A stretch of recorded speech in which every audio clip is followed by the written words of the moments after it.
Es muy curioso cómo habéis empezado ambos. Marc, creo que tienes un negocio de una consultoría. Todos tenéis probablemente una vocación de ayudar y habéis acompañado y habéis evolucionado cada vez más hacia un fondo, ¿no? Yo creo que es el recorrido bastante habitual, ¿no? de mucha gente, o quizá gente que ya haya hecho un exit y ha puesto a levantarse fondos. Pero otra característica vuestra que es muy única es, uno, la visión de Israel. Me gustaría hacerte la pregunta directa. ¿Por qué Israel? ¿Cómo se te ocurrió? ¿Por qué y cuál es la conexión? Y luego Enrique nos va a contar un poco por encima, o sea, por qué Tim Draper, que es la energía que transmitió como para decir, este es el señor con el que quiero aliarme, si queréis. Tiro. Pues un poco Israel. Me acerco al micrófono. Así. Bueno. Como así. José María García. A ver, Israel. Realmente, ¿por qué tenemos un equipo hispano-israelí? El punto fundamental es que Israel, junto con Estados Unidos, con Silicon Valley, con Boston y algunos otros polos de innovación, es una de las mecas de la innovación y de la inversión en tecnología de software para empresas. Ese es un punto esencial. ¿Y por qué nuestro equipo es hispano-israelí? Pues sencillamente porque nosotros hicimos lo que le recomendamos que hagan a los emprendedores. Si tienes una idea, construye el mejor equipo para responder al reto, ¿no? Y nosotros, al construir el equipo, vimos que éramos muy buenos en captar proyectos, en acompañarlos y construir la empresa, sabíamos invertir, pero nos faltaba en aquella época un track record. Nos faltaba la experiencia de coger una empresa jovencita, ponerle un primer capital semilla, hacer varias rondas y llegar hasta una IPO si hacía falta, ¿no? Y entonces me lié la manta a la cabeza, me hice las maletas, me fui a Silicon Valley, me fui a Boston, me fui a Londres, a París, a Ámsterdam, a Berlín y acabé en Tel Aviv. Y es en Tel Aviv donde encontré a un equipo de Venture Capital al que le expliqué la oportunidad que había de invertir en España y no sé, o les engañé o se lo creyeron, pero el caso es que creyeron en que en España había talento, había ideas y había una oportunidad de generar riqueza, que es en el fondo lo que un venture capital también busca, y se unieron accionarialmente a nuestro equipo, pusieron recursos y hoy día, después de casi 10 años, estamos funcionando como un equipo totalmente cohesionado hasta el punto de que luego, más adelante, se han creado nuevos fondos en Israel y los socios españoles somos socios y miembros de comités de inversión de los fondos israelíes, ¿no? Entonces, es un hermanamiento que hizo que construyamos un equipo, el mejor equipo posible, con el mejor track record posible, estuviera donde estuviera el talento, ¿no? Y es una fórmula fantástica hoy día. Qué bueno, qué bueno. Déjame antes repreguntar, ¿no? Porque me parece un challenge muy importante, ¿no? Alguna vez he oído que los productos en Israel son buenísimos, ¿no? Especialmente en algunos verticales, seguridad, por defensa, por razones obvias, pero luego no muchas veces salen bien a vender sus productos por ahí fuera, ¿no? Pero, ¿cuál es la visión? Porque tú les has convencido, ¿no? Que tienen sobre España a nivel de talento y proyectos. ¿Siguen pensando que aquí hay mucha oportunidad? Bueno, ¿Y cómo se ha desarrollado eso en los 10 años de tu experiencia, ¿no? Es muy buen punto. Yo creo que antes era un hunch y una sensación de que había un grupo de gente en España que les convenció de la oportunidad. Hoy día creen que esa oportunidad es una realidad. Es decir, 7 o 8 años después, ya con varios fondos en marcha, viendo el deal flow, habiendo invertido, habiendo visto los equipos emprendedores españoles a los que hemos ayudado, han dicho, oye, esa idea se ha convertido en una realidad. Hay calidad, hay oportunidad, se puede crear riqueza, vamos a seguir, ¿no? Entonces, pasó de semilla a algo más que ya es growth, si quieres, ¿no? Y lo que era una idea y un hunch se convirtió en una realidad. En realidad, ¿no? Qué bueno. Y eso es gracias también a los proyectos, a los emprendedores españoles, a la calidad del ecosistema que aquí ha madurado muchísimo. Cuéntanos, Enrique, un poco. Sí, a ver, nosotros, por contar un poco el tema de la historia, ¿no? Y cómo llega, es verdad que nosotros, como empezamos en 2010 como aceleradora, realmente poquito capital, mucha inversión humana. Sí que es verdad que cuando fuimos al mercado a levantar capital o a poner el track record encima de la mesa, track record ya teníamos. Quiero decir, ya llevamos unos años con la aceleradora, las empresas habían levantado alguna ronda de Business Angel, luego alguno había cerrado con Venture Capital y tal. O sea, algo de track record había, pero yo creo que la necesidad o el por qué terminamos haciendo partner con Team Draper es porque realmente se agrega valor y se agrega valor entre las startups con el efecto red. Estamos en un mundo globalizado, ¿no? Entonces, nosotros les decimos a nuestras startups, oye, no empieces a vender en tu pueblo y quedarte en tu pueblo y que creas que tu pueblo es lo mejor, ¿no?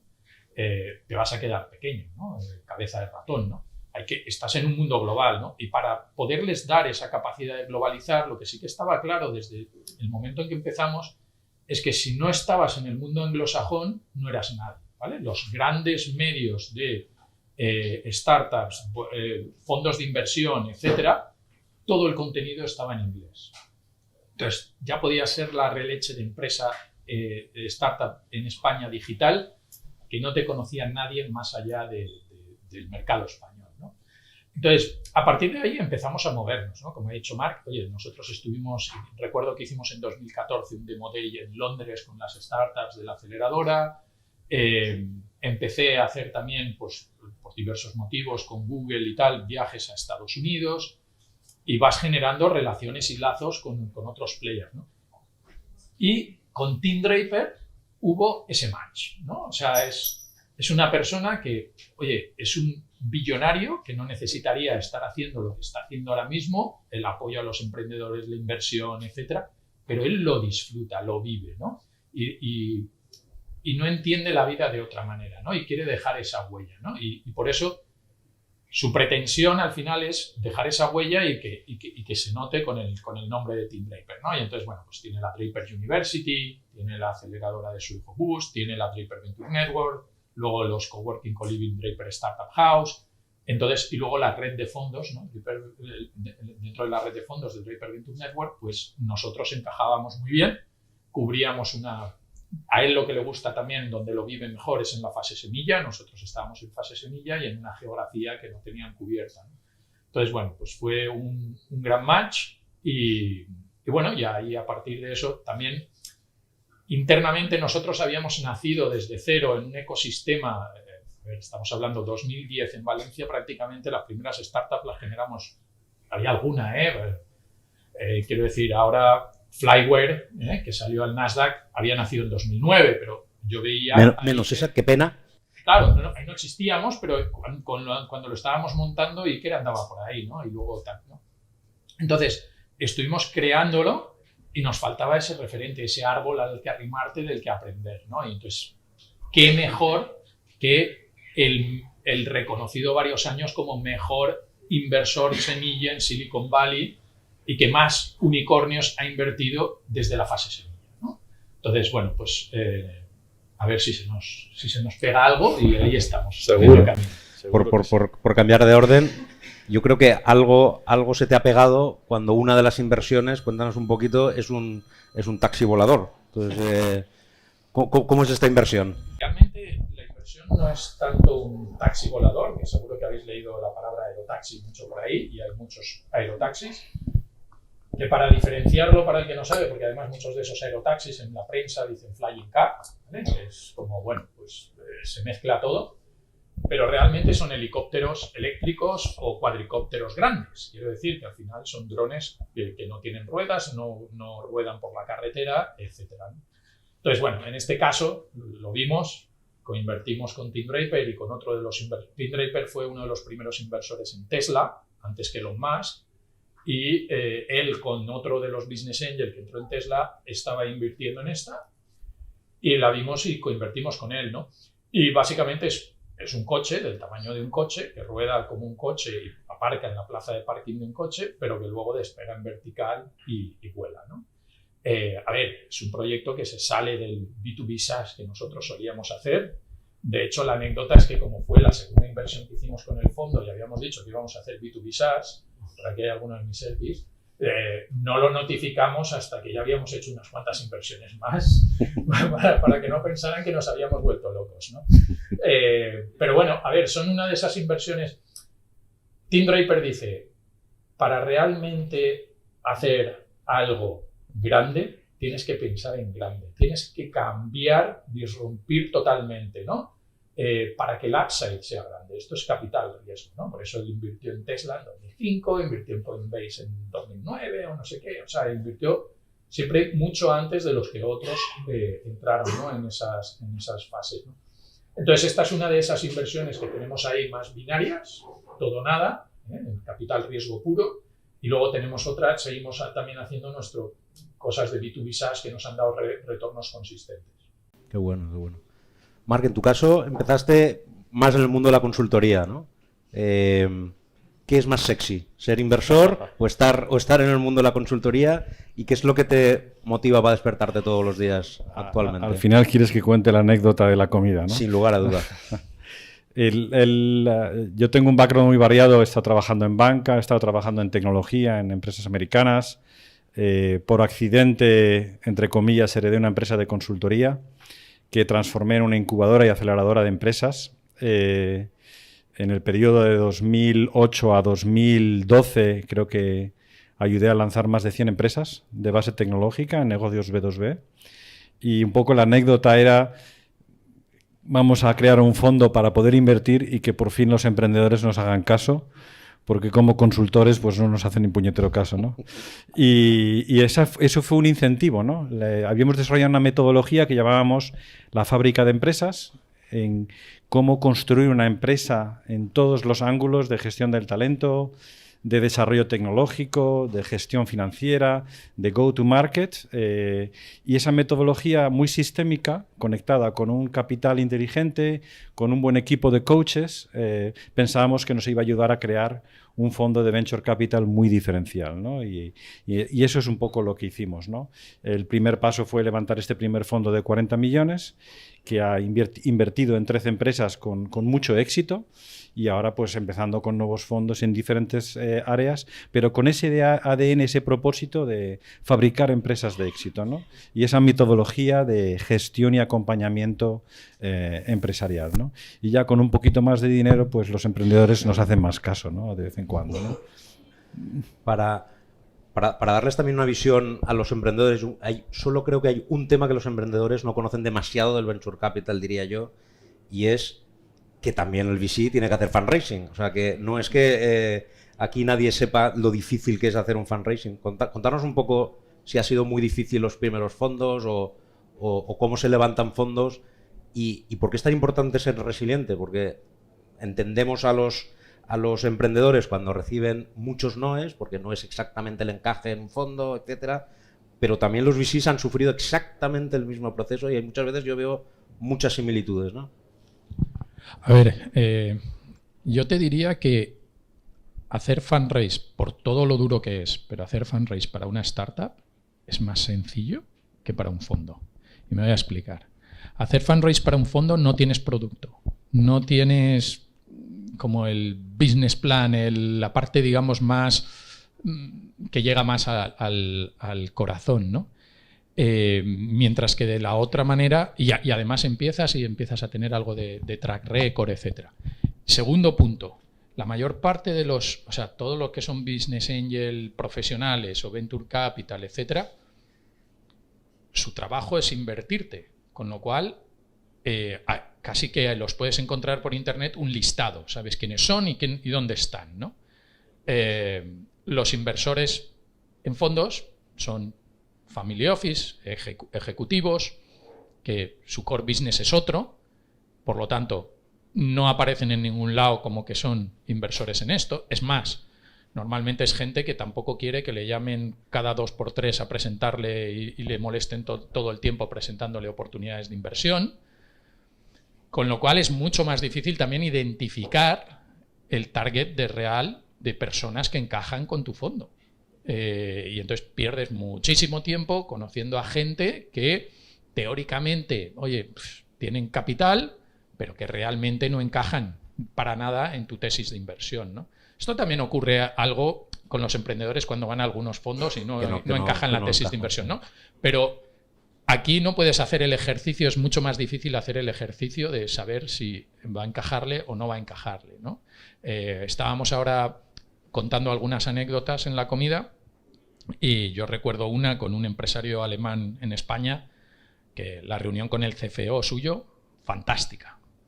Iba bien, tal, joder, habéis llegado en el momento justo, tenemos mucha liquidez, tal. Digo, Tú ya veías esto yo ya, dólares, digo, dólares en esta las la cierro. gafas. Entra el alemán, el empresario, y primera frase, rentabilidad, plazo. ¿Vale? Y claro, el Venture Capital es un tema que es largo plazo y la rentabilidad no está asegurada. ¿Vale? Con lo cual ya está, ya la he cagado, se me fue todo, toda la ilusión a los pies, ¿no? Pues eso pasa. Esa es una de las 1000 anécdotas, la he vivido también. Yo creo que conseguir dinero, fundraising, es el proceso más ineficiente y agotador que tiene un fondo o puede tener un emprendedor, ¿no? Sobre todo cuando es la primera vez que levantas dinero como emprendedor o la primera vez que levantas dinero como fondo. Porque luego el éxito llama al éxito, ¿no? Si consigues buenas métricas en tu startup o consigues buen performance en tu fondo, inversores actuales renuevan su compromiso, el boca a boca existe, otros fondos se interesan por tu startup y empieza a rodar la rueda, ¿no? De una manera más recurrente. También diría que fundraising para los founders o para los venture capitalists no es una labor coyuntural, debe ser una labor continua. Nunca puedes dejar de estar haciendo fundraising. Completas una ronda, completas un fondo y ya estás pensando en la siguiente ronda y en el siguiente fondo. En función de cómo te relaciones con el ecosistema inversor, ya sea de venture capitalist o de family offices o inversores institucionales, y les mantengas informados de tu performance, de tu desempeño, de tus retos, de tus logros, estás ya sembrando para la siguiente ronda, ¿no? Entonces, es una labor tremendamente frustrante, pero se hace mucho más frustrante si la interrumpes en el tiempo. Si la consideras parte de tu job description, automáticamente el proceso se aligera y se eficienta, ¿no? Y bueno, al final es un funnel, ¿eh? Todos los emprendedores B2B SaaS lo sabéis, ¿no? Leads, MQLs, SQLs, proposals, wins y lost. Pero yo diría que nosotros, para conseguir 20 inversores, mínimo 300 reuniones cualificadas. Entonces, yo creo que los ratios de conversión son incluso peores que en un B2B SaaS, ¿no? Así es que muchísima fuerza y un proceso continuado que se eficienta con el tiempo y con buen performance, ¿no? Muy bien, vamos a pasar quizá un poquito más a la actualidad, ¿no? Hemos vivido unos momentos muy exuberantes de inversión, 2021 probablemente locura, hasta quizá mediados, ¿no? del 22 y luego una recesión, un poco menos inversión, los fondos todos están más cautos. ¿Cómo lo habéis vivido? Porque teníais fondos, teníais disponibilidad, ¿no? Y todo el mundo pues al menos ser más cauto, intenta que las compañías estén más cercanas a la rentabilidad o tengan un path hacia profitability. ¿Cómo habéis vivido ese momento, ¿no? de los últimos 12, 18 meses? Y luego la siguiente pregunta será, ¿cómo lo vemos hacia el futuro, ¿no? Será algo más positivo probablemente. Bien, a ver, yo creo que lo que era normal era lo del 19, 20 y 21, o sea, sobre todo finales del 19. La verdad que nosotros empezamos a operar en 2010 y allí estábamos en mitad de la supercrisis, de la depresión. Pero la exuberancia ha sido el 19, 20, 21, que de hecho se llegó a comparar con el 99, ¿vale? En cuanto a que por fin habían llegado otra vez al volumen de inversión de cuando explotó la burbuja.com. Y ahí lo que pasaba es que era una locura, porque veías emprendedores con PowerPoint, sin nada, poca experiencia, pues no sé, y a los 2 días leías que habían cerrado ronda. Y dices, ¿quién ha invertido esto, no? O sea, y además con esa velocidad, ¿no? Y sin realmente tal. Entonces, yo creo que ha habido un momento donde, y nosotros mismos, ¿vale? O sea, nosotros antes invertíamos con las B-Booster Weeks, hacíamos comités una vez cada 3 meses en un hotel, una semana, invitábamos a los emprendedores y tal. Oye, no, hay que, si nos gusta, ponerle ya el convertible o el term sheet la semana siguiente, porque si no lo vamos a perder, ¿no? Entonces, claro, esto ha pasado esa época, ¿no? Ahora, ¿qué pasa? A ver, nosotros mismos hemos dejado ya, desde Draper B1, por ejemplo, ya no hacemos esos convertibles que estábamos haciendo, porque, siendo que falta liquidez ahí fuera y hay menos inversores, lo que no quieres es, si lo que está haciendo es un business plan donde quiere levantar 500.000, 1 millón o tal, tú le adelantas 200.000 o 300.000, pero no sabes si va a cerrar la ronda. Entonces, luego lo que te estás comprando es un problema para dentro de 4 meses, cuando se ha gastado ese dinero y no ha cerrado la ronda, ¿no? Entonces, nosotros mismos no hemos bajado el ritmo, yo te diría, de volumen de inversión desde Draper B1, que también estamos en la fase semilla, donde ha caído brutalmente el volumen de inversión, es en las grandes rondas, en las fases posteriores.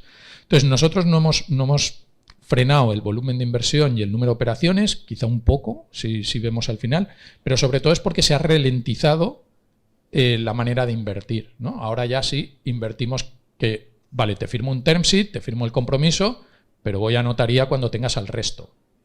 Y esto alarga mucho la operación, porque claro, entran otros varios inversores, el pacto de socios, pues ya sabemos, empieza a rodar por cada uno pone su pluma, entonces ir hasta la notaría tarda, entonces todo esto ralentiza todo y al final hace que haya algo menos, pero donde realmente se ha roto es arriba. Y yo creo que esta velocidad un poco más lenta también da al emprendedor capacidad de ejecutar, de tener tiempo para ejecutar, de no pensar enseguida, oye, la super ronda siguiente. Como inversor realmente ver cómo están ejecutando antes de tomar las decisiones. Yo creo que es mucho más sano económicamente que la locura que había. No sé cómo lo ves tú. Bueno, es una montaña rusa, ¿no? Pero, a ver, estaba haciendo recap así un poco de cosas que han pasado. Claro, cada fondo tiene una vida diferente, ¿no? Cuando ha levantado el capital, cuando ha construido un portafolio de inversiones o cuando empieza a salir sus empresas del portafolio y está levantando un nuevo fondo, ¿no? En nuestro caso, los fondos se levantaron, los fondos 2 operativos que tenemos en Israel y en España se levantaron en el periodo 16-18. Construimos los portafolios antes del COVID. Tenemos 13 empresas en España, 8 en Israel. En el COVID todo se distorsionó, ¿no? La clave era mantener el runway, mantener las empresas a flotes, intentar entender cuándo habría una recuperación, y cuando ya estás feliz y crees que has salido del agujero ese, pues luego llegan otras circunstancias como las que ha habido en 2022 de guerra, de inflación, etcétera. Entre medias ha habido un par de años de flash, ¿no? Final del 2021 de locura, ¿no? Ya en 22 se vio claramente que habíamos tocado techo en valoraciones, en liquidez, etcétera. Nosotros, curiosamente, en 22 tuvimos un año increíble, porque 4 empresas del portafolio español, entre las 4 levantaron 140 millones de capital fresco de fondos internacionales. Y en el fondo de Israel, 3 empresas levantaron 100 millones también en siguientes rondas. Fue extraordinario. A múltiplos y valoraciones, desde marzo a septiembre del 22, increíbles. Hoy día eso sería imposible. O sea, 9, 12 meses después, tanto la liquidez como los múltiplos, las valoraciones en general, han cambiado radicalmente. No diría que a la mitad, pero por lo menos una bajada del 30-40%. Entonces, ahí hay un ajuste brutal para los emprendedores que ahora quieren buscar capital nuevo en cuanto a valoraciones, o en cuanto a cómo tienen que gestionar su liquidez para estirar el runway y ver cómo se presentan en los próximos años, confiando en que la coyuntura económica cambie, que está por ver, ¿no? Entonces es una época complicada, retadora, ¿no? Para los inversores y para los emprendedores. Y luego nos ha pasado también una cosa curiosa, que era que al mismo tiempo que hemos hecho esas grandes rondas, hemos levantado 3 fondos nuevos, que en total son 200 millones de capital nuevo, ¿no? Y ha sido complicado. Ha sido año 22, año 23. El año 22 se aceleró el proceso de levantar capital, el 23 más lento, ¿no? Pero también estamos viendo pues, que los inversores están más cautos, ¿no? En cuanto a darnos capital y comprometerse, como decía Enrique, a 10 años. Tienen otras alternativas. La renta fija, después de 10 años, 12 años, ha recuperado importancia en los portafolios de los inversores. Entonces, es una época dura, tanto para los emprendedores, para los inversores. Pero yo siempre digo que aquí lo que hay que hacer es un muy buen trabajo de gestión de la startup y cuidar la caja y focalizarse más que nunca en la eficiencia, ¿no? En el crecimiento eficiente, y nos pasa lo mismo a los fondos, ¿no? En el caso de los fondos, ayudar a las startups que mejor preparadas están para crecer y ayudar a las que no están funcionando bien, pues a cerrar, ¿no? Y ahora está habiendo muchísimas startups que hace 2 años encontraban el dinero, como decías tú, con un PowerPoint o en una ronda A y una ronda B, y decías, pero ¿cómo han levantado dinero? Y ahora eso no ocurre. Ahora el dinero se ha vuelto muchísimo más exigente, ¿no? Entonces lo que hay que hacer es tener un muy buen proyecto y seguir empujando con mucho control en la liquidez y la eficiencia, ¿no? Sí, como anécdota de lo de la eficiencia, recuerdo lo que hablábamos, cuando empezamos ahí en la parte de la depresión, que también era muy difícil encontrar liquidez, un emprendedor que me decía que había dejado de tomarse el café del almuerzo porque era 1 euro y eso a 10 céntimos el usuario eran 10 céntimos, o sea, 10 usuarios cada día, ¿no? Esa eficiencia de capital la he echado en falta unos años y ahora la vuelvo a ver, ¿no? O sea, de realmente en los equipos. Frugalidad. Hombre, es verdad que muy probablemente todo esto en el pre-seed o semilla tampoco lo estamos viendo, o sea, no, probablemente es un poco distinto, ¿no? a las grandes series. Yo al menos percibo, cierto, que veo más proyectos últimamente. Yo he pasado una época que no sé si veía tantos, hace 12 meses o así, que ilusionaran, y ahora vuelvo a ver. Yo no estoy seguro, pero al menos yo lo veo como positivo, ¿no? O sea, yo creo que ha habido valoraciones más razonables, nuevos equipos que han podido salir de grandes compañías por razones obvias. Yo lo veo muy interesante. Las estadísticas además dicen que las añadas de crisis suelen ser retornos para esos fondos superiores a la media. Y sabemos que el asset class como venture capital, la putada es la iliquidez, pero realmente es el asset class un poquito por encima de media long term que el private equity, ¿no? Que también es líquido. ¿Cómo lo veis para los próximos 12 meses? ¿Volveremos no a la locura, pero a mayor alegría? ¿Cómo lo veis en Israel? ¿Cómo lo veis en Estados Unidos? Bueno, a ver, ahora en Estados Unidos lo que nos transmiten los compañeros de allí es que en Silicon Valley dicen que empiezan a ver la luz al final del túnel. O sea, y allí hay que tener en cuenta que el impacto ha sido mucho mayor que aquí, ¿no? Porque los fondos americanos sí que dependen más de los mercados financieros que los fondos europeos, ¿no? Entonces, a ver, yo creo que se va a recuperar, pero poco a poco, no va a ser de repente, ¡pum!, otra vez estamos en 2020. Yo creo que va a ser pasito a pasito. Sí, comparto la impresión. Yo creo que vamos 6 meses, 1 año por detrás de Estados Unidos en coyuntura económica y que tenemos nuestros factores coyunturales diferentes en España y en Europa.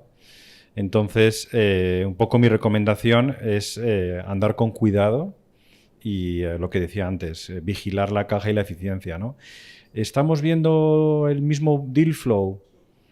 Yo creo que se sostiene en el tiempo. O sea, y la calidad de los proyectos, igual o mejor. Pero yo creo que no es... ¿La crisis ayuda? La gente busca siempre el reto, ¿no? Y lo que sí que veo es que cada vez más hay gente que con ideas que tiene la garra y el coraje y las ganas y la ilusión y tiene menos miedo a lanzarse a construir una empresa, ¿no? Entonces, solo por eso, ya haya crisis o no, haya más dinero o no, es que el ecosistema está madurando y el talento se atreve, ¿no? Entonces, yo en eso creo que me mantengo súper optimista. Muy bien. ¿Cuán fácil es para nuestros emprendedores contactar con vosotros? ¿Cuál es la mejor forma que tienen para saber exactamente lo que buscáis, además de B2B software? Seguro que hacéis algunas excepciones y buscáis de todo, ¿no? Pero ¿cuál es la manera más fácil? A ver, yo te diría que constantemente nos bombardean, ¿no?, en LinkedIn, y luego también algunos consiguen el email y por email. Pero yo creo que la mejor manera siempre es, como todo en la vida, con un buen enchufe, o sea, a través de alguien que ya te conoce, que confía en ti y que nos conoce a nosotros y que por lo tanto esa introducción es en caliente. ¿Vale? Aunque suene así, el enchufe de toda la vida, ¿no? Pero es que es así, ¿no? Eso es lo que mejor funciona, ¿no? vas a entrar mucho más fácil que, por supuesto, que si es un mensaje frío en LinkedIn, que recibimos un montón todos los días y ya casi, yo ya últimamente me cuesta, no los veo. Y luego email frío, pues sí que lo metemos bastante dentro del proceso. O sea, lo pasamos y lo coge el equipo y tal. Intentamos atender todas las oportunidades que nos llegan, ¿no? Pero la mejor manera es, además, hablar con emprendedores, también para vosotros, para hacer la due diligence nuestra. O sea, hablar con emprendedores que nos conocen, que os conozcan, y un emprendedor que hayamos invertido nosotros. Si esto nos lo presenta, vamos, ya tenéis mucho camino ganado. Entonces, los mejores leads, y además luego terminan siempre siendo, en la mayoría de los casos, las mejores startups que hemos invertido, son las que vienen siempre recomendadas de alguno de los business angel que ya ha coinvertido con nosotros en alguna startup, o de alguno de los emprendedores con los que ya hemos tenido en nosotros inversión. Yo poco puedo añadir a eso, solo decir que los que están en mi booster tienen enchufe. Así es que yo personalmente también he puesto un pequeño ticket en el vehículo de B-Booster y me gusta mucho la iniciativa que estáis haciendo. B-Combinator. Perdón, estaba pensando en ti. B-Combinator. Digo, qué suerte, qué suerte. Claro, perdonadme. B-Combinator, realmente ahí hay un contacto directo y de hecho nos estáis alimentando con ideas y proyectos muy chulos. Alguno ya lo estamos mirando, ¿no? Pero sí, la verdad es que hay que ser descarado, hay que disparar por cualquier sitio. El enchufe puede ayudar, pero también LinkedIn, un email, una llamada, insistir, y al final siempre llegáis a un analista, a un partner del fondo, si es lo que queréis, ¿no? Y como has dicho tú antes, importante intentar entender qué hace cada fondo, en qué etapa. Mirar el portafolio de inversiones que tienen para poder cualificar si encajáis con lo que hace el fondo, ¿no? Porque a veces se perdéis mucho tiempo buscando al inversor equivocado, ¿no? Enrique se ha enfadado y Enrique se tiene que ir urgentemente. Íbamos a hacer un show aquí para que saliera. Que tengo el tren a las 7:30, así que tengo que salir. Que me han dicho que el tráfico de aquí a Sants no es muy bueno. Bueno, le agradecemos enormemente. Esta es tu casa. No te preocupes, déjalo. Hasta luego. Mar, si quieres seguimos un minutillo más. Se va el bueno, ¿eh? Ah, ¿también? Madre mía, cómo está el tema. Vamos, Iván. Chao, Enrique. Cuéntanos un poco todo lo que se pueda y quieras descubrir. Hemos hablado que como asset class, el venture capital es rentable, ¿no? ¿Entre qué rangos para que alguien que esté fuera y quiera ser el PI de uno de estos fondos o ser inversor, ¿no? ¿Qué rango soléis decir, ¿no? Que, oye, hacemos 3-4 veces el dinero, más de 20%, más de 25% tira anual. Entre 0 y mucho. Entre 0 y infinito. Pero mira, el fondo actual nuestro, así un poco, tiene 2,5 veces el valor. Ahora mismo está valorado en 2,5 veces los 40 millones y siempre buscamos retornar a nuestros inversores una TIR del 25% anual neto. O sea que son rentabilidades muy altas. Pero a cambio de eso, el inversor tiene que saber que es una inversión ilíquida. Es decir, no lo puede vender como la bolsa. No hay un mercado secundario donde tiene que acompañarnos en el viaje durante 10 años, ¿no? Entonces, esa es la TIR del fondo actual. En Israel es un fondo más joven, tiene 5 años, está en 1,8 veces. Y la TIR es incluso más alta, porque es más joven el fondo, ¿no? Y el último fondo que mis socios israelíes hicieron fue en Israel el fondo más rentable del vintage del año 2008. Mundialmente. Dio 47% de TIR net anual. ¿Vale? Pero si te digo, el fondo que lanzaron en el año 2000, en cambio, devolvieron 70 céntimos del dólar. O sea que fue muy bueno en aquella época, que todo el mundo perdió todo. Pero demuestra que hay veces que puedes ganar y otras veces que puedes perder, ¿no? Lo que los inversores en Venture Capital hacen, y es algo que cada día más se hace, es apostar por buenos equipos de Venture Capital en un portafolio de startups. Y luego reservar un capital para coinvertir en las mejores del portafolio. y a través de la inversión en el fondo y la coinversión en las que se postulan para ser ganadoras, protegen su capital, hacen un hedging de sus riesgos y embellecen la TIR, ¿no? Ese es el juego, ¿no? Repartir entre el fondo y las coinversiones. Hay fondos que lo permiten, otros que no lo permiten. Nosotros sí que lo hacemos. Sí. La verdad es que incluso dentro del fondo, ¿no? Probablemente, una parte también no muy conocida, pero probablemente hacer follow-ons dentro del propio fondo es lo que te hace incrementar la rentabilidad. ¿Por qué? Porque ya estás apostando por tus propios winners, que ya los conoces, y ahí probablemente pues, intentas, en función del fondo, mantener tu prorata o hacer una gran apuesta en aquellos que van a ganar. Porque ya sabemos que hay, depende de qué etapa, pero en pre-seed, igual un 30% de lo que inviertes puede ser un cero, ¿no? Perfectamente. Mira, antes decía que hay que saber en qué inviertes o a qué fondo vas, pero no es lo mismo el B2B que el B2C. Nosotros en el B2C, en el B2B, invertimos mucho en proyectos con propiedad intelectual, con un desarrollo y una innovación muy marcada. Y hay veces que por razones de equipo, por razones de mercado, por razones de escalabilidad comercial, no llegan a cumplir la promesa. Pero no es un cero. O sea, estamos consiguiendo que haya un exit parcial, que se venda la empresa por 1 o 2 veces lo invertido y que ahí se concilie también el interés de los inversores y de los emprendedores. Esto es un tema importante. En un fondo B2C, muchas veces las tasas de mortandad son mayores. O funciona o no funciona, o tracciona o no tracciona. Y no hay una innovación sostenible, no hay una propiedad intelectual que le puedas vender a un corporativo o le puedas vender a un competidor, ¿no?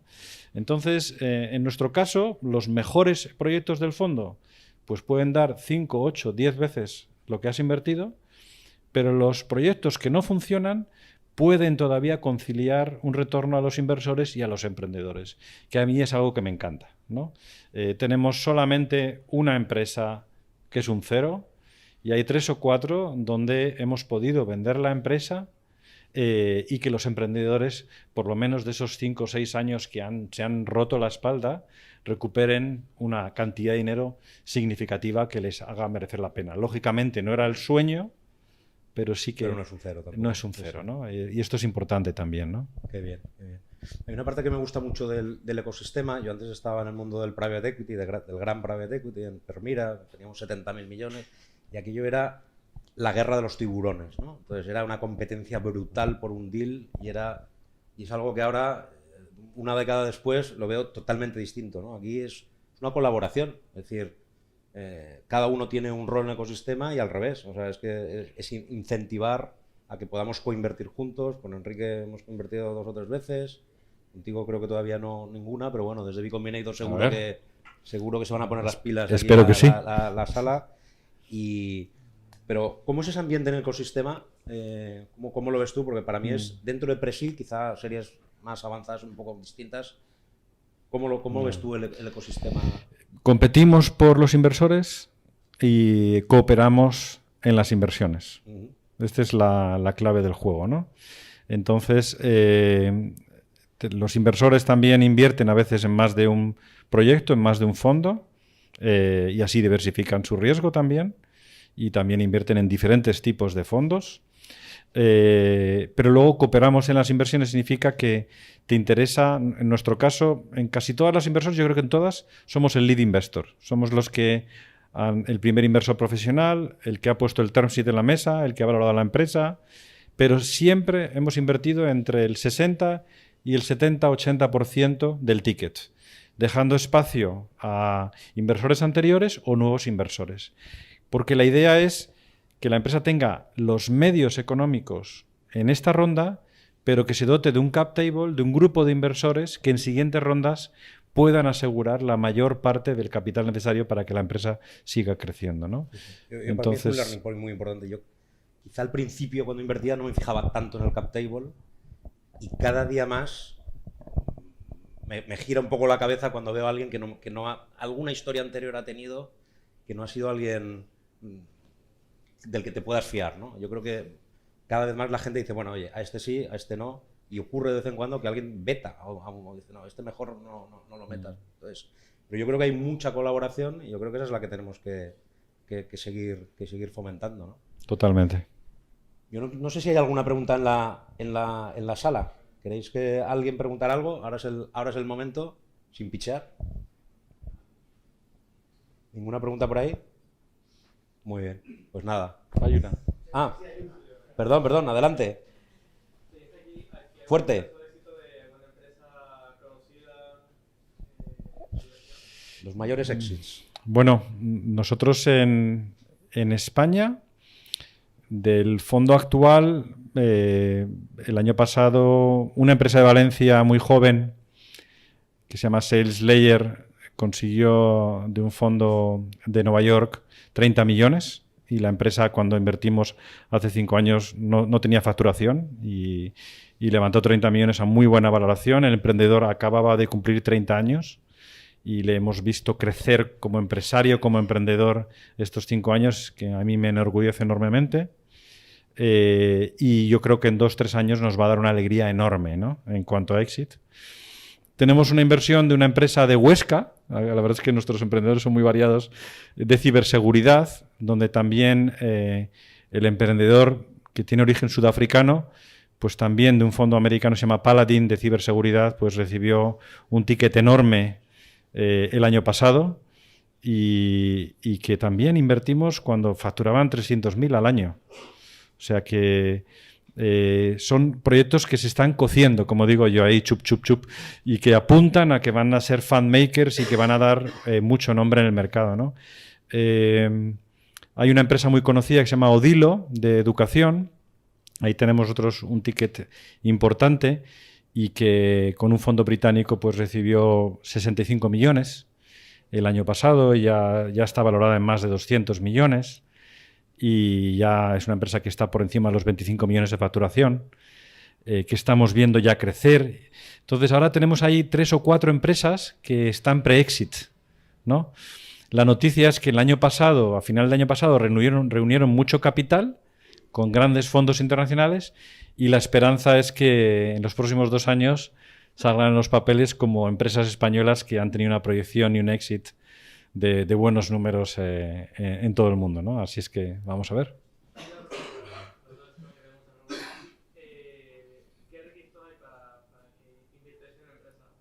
¿Qué requisitos? Bueno, equipo. O sea, ya sabéis todo lo que significa el equipo en calidad, en valores, en experiencia, en foco, en atención.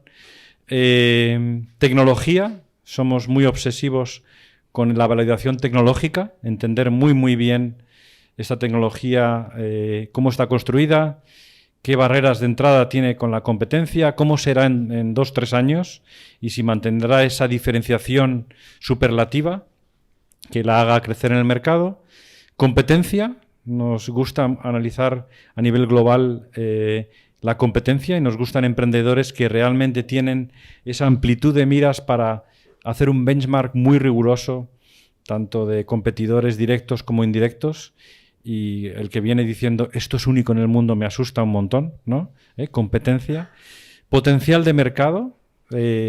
Estamos en mercados nuevos o en mercados en transformación. ¿Y cómo va a evolucionar el mercado? Es mejor surfear una ola creciente que una ola decreciente. Entonces, una serie de ingredientes, ¿no?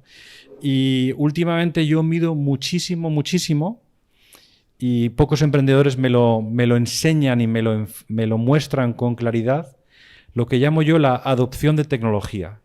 Realmente lo que tú estás vendiendo e implementando, cómo tu cliente lo usa, lo adopta, se convierte en core y en un must-have en su empresa. Enséñame las métricas de uso, de eficiencia, de generación de valor para tu cliente, ¿no? Y muy pocos emprendedores vienen con esa data con absoluta claridad. Adopción de tecnología. Porque tengo la teoría de que el desktop de cualquier usuario de tecnología cada día está más saturado. Cada día hay más. Y incluso estoy viendo ya como mucha nueva tecnología, en vez de mejorar la productividad de las empresas y de las personas, la baja. Entonces, esto es algo que a vosotros que estáis lanzando proyectos os pido y os sugiero que desde el primer día miréis mi tecnología, mi innovación, cómo la adopta, la usa, generando qué mejoras, valores, eficiencias en mi cliente. ¿Y esto es sostenible en el tiempo? ¿Y esto es un must-have para la empresa? ¿O en cuanto lo use o lo deje de usar, soy irrelevante? ¿No? Entonces, es una suma de ingredientes la que te hace decir, oye, merece la pena profundizar y descubrir más. Y ahí es donde se hace algo invertible. ¿Ok? Fantástico. Gracias por las explicaciones. Carlas. Has comentado las claves es alta rentabilidad, alto riesgo, pero has dicho una cosa en la que siempre nos olvidamos, que es la falta de liquidez. Son productos. Hoy en día ya existe la tecnología. ¿Para cuándo vamos a encontrar productos, vehículos, en los que a través de blockchain o lo que sea, haya un mercado secundario? Es que tú mismo has dado la solución y yo creo que el gran freno a muchos inversores, sobre todo más conservadores, es esa falta de liquidez. ¿Para cuándo esos vehículos? ¿Para cuándo será? Eso es una startup a crear buenísima. Lo que pasa es que el riesgo se gestiona con un portafolio. En la gestión patrimonial de un inversor, él tiene que saber que no es cada activo líquido, sino es la combinación de activos lo que me da la liquidez a corto, a medio y a largo plazo, ¿no? Si yo comprara una bodega y empezara a plantar viñas, también sabría que esa bodega, aunque haya plantado las mejores viñas, las mejores cepas, hasta dentro de 5 o 6 años no va a producir el vino objetivo. Por lo tanto, si vendiera la bodega en medio de ese viaje, tendría que vender el terreno con un descuento enorme. Entonces, el problema no es que haya secundario y que se pueda hacer líquido la participación de un fondo, es el descuento que el inversor está dispuesto a aceptar. O sea, yo ahora cojo el fondo de SwanLab, a mí me llega gente y me dice, mira, está valorado en 2,5, mañana te pago 1,8. Y yo mañana puedo liquidar el fondo o le puedo dar a mis inversores la posibilidad de liquidar su participación. Pero tienen que dejarse en la mesa muchísima de la rentabilidad que hay. Entonces ya hay. Sí, ya existe eso. Ya hay casas de money que inversor por inversor, startup por startup o al nivel fondo ofrecen operaciones de secundario. Esto ya yo se está moviendo ya muy rápido. Pero tienes gente como BeWater que te podría hacer SPVs específicas para secundarios. Y va a haber más, porque la tecnología también lo permite. Ten en cuenta que también salirse no es tan fácil. O sea, hay pactos de socios, ¿no? O sea, no es tan obvio el poder salir. Por eso siempre es tan difícil salir. Muchas veces cuando hay una oportunidad de salir, ¿no? A nivel business angel, incluso fondo, y oye, igual mejor salir una parte, asegurar un poco el retorno, latir, etcétera, y quizá no coja el múltiplo espectacular, pero es, bueno, eso es el equilibrio que tenemos los fondos para... Yo a mis inversores les digo que tenemos que hacer un ejercicio muy claro de qué parte de su patrimonio va a ser el líquido combinado en varios vehículos y empezar el viaje. Y luego que estén... Porque fijaros, nosotros estamos regulados por la CNMV. No podemos coger a cualquier inversor, tiene que ser gente cualificada. Y tenemos que ser muy claros en por qué pueden invertir en nuestro vehículo y bajo qué condiciones, porque darles información incompleta o falsa nos quita la licencia, nos inhabilita como gestores. Entonces, la liquidez es un elemento esencial, lo que hay que explicar. Lo que sí que puedo decir entre nos es que hay cada vez más interés y apetito en mercados secundarios. El fondo de Israel que hemos cerrado, que nació en 2008, en 2020, fue una operación de secundario. Es un fondo que devolvió 2,5 veces a los inversores, pero que todavía tenía subyacente un 1,5 por. Es un fondo bestial. Y se vendió por 0,8. Alguien que lo compró con la idea en 3 años de hacerle un 2 por. 1,6, 0,8. O sea que fue un fondo que retornó, fue líquido en el año 3, devolvió el 100% del compromiso, por eso esa TIR de 47%. Y además, en secundario se vendió porque los inversores ya se cansaron de esperar más para el siguiente 1 por. O sea, fue la mezcla de todo. Yo sé que es interesantísimo, pero intentemos hacer un network ahora. Yo estaría hablando con Marc horas y probablemente vosotros haciendo preguntas. Marc, mil gracias. Esta es tu casa. Yo creo que es súper interesante tener dos de los grandes fondos en España, los que ojalá pues, consigáis que inviertan, que invertamos. Sabéis un poco más de ellos, ¿no? Y de sus motivaciones. Y yo creo que es una parte que siempre se olvida, ¿no? No solo es dinero, el dinero es importante, pero probablemente ni siquiera es lo fundamental. Lo fundamental es las personas para que os ayuden en vuestros proyectos, que es la clave, ¿no? El dinero es un medio para ese fin. Y como creo que habéis oído, todos tienen la ilusión, incluso muy parecido, de haber empezado acelerando, ayudando a los proyectos, ¿no? Eso es algo muy B Combinator y por eso estamos encantados que hayan estado aquí en casa. Mil gracias. Un privilegio. Muchísimas gracias.